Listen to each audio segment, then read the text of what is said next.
چې جوړ او روغ اوسئ. کله چې تاسو په جرمني کې ژوند کوئ او د ژوند چارې هم کله چې مخ ته لاړې شي، نو بیا تاسو چې کله په کمپ کې واوسئ، په کمپ کې تاسو 2 میاشتې 3 میاشتې د هغه نه وروسته تاسو ترانسفر کیږئ. د ترانسفر کېدلو نه وروسته تاسو په داسې یو شکل، داسې یو ځای ته کورو ته ورکوي چې په هغه کلي ډېر پاتې کلي وي. ځینې وخت د یو چا قسمت ډېر ښه وي چې هغه ښار ته ورکړل شي.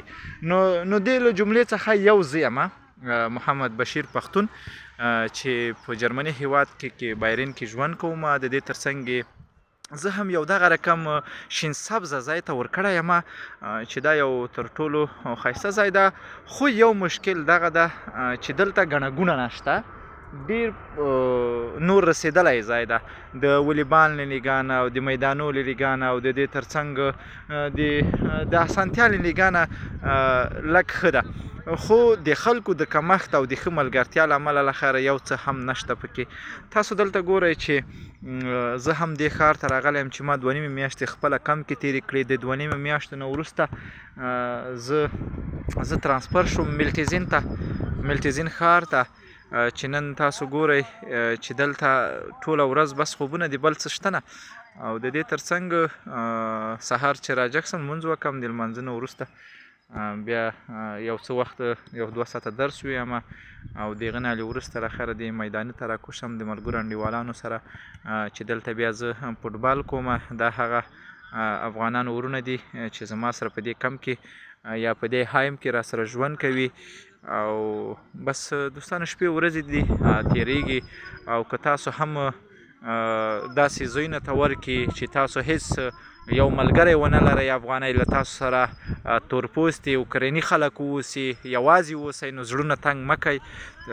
او تاسو باید ډېر په خپل ځان باور واوسئ او قوي واوسئ تل، او هڅه وکړئ چې یوازیتوب ژوند سره تاسو عادت کړئ ځان او خپلې بریا ته ځان ورسوئ. تر څو سختي ونه ګالئ هېڅ وخت له خیره بریا ته نشئ رسېدلی. نن موږ هم دغه ده. ګوره زه خپله ټولې خوشحالتیا چې دي په خپله یې ځان ته ورکوم، بل څوک یې ولاکه درته یوه خوشحالتیا هم درکړي نن هغه ده. زه په خپله ځان خوشحالوم، راوځم فوټبال کوم، د دې ترڅنګ تمرین کوم.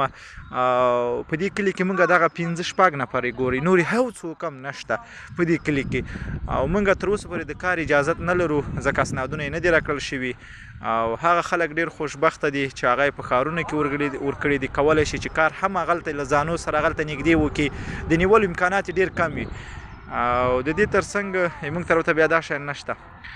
دوستانو د بلې ویډیو دپاره باندې به زموږ چینل سره اوسئ، تر څو موږ ستاسو دپاره د جرمني د نوي ژوند په باره کې معلومات درته درکړو، تر څو تاسو ټول له د جرمني د نوي ژوند څخه خبر اوسئ. مننه، خوشحاله اوسئ. ښه وخت هم درته غواړم.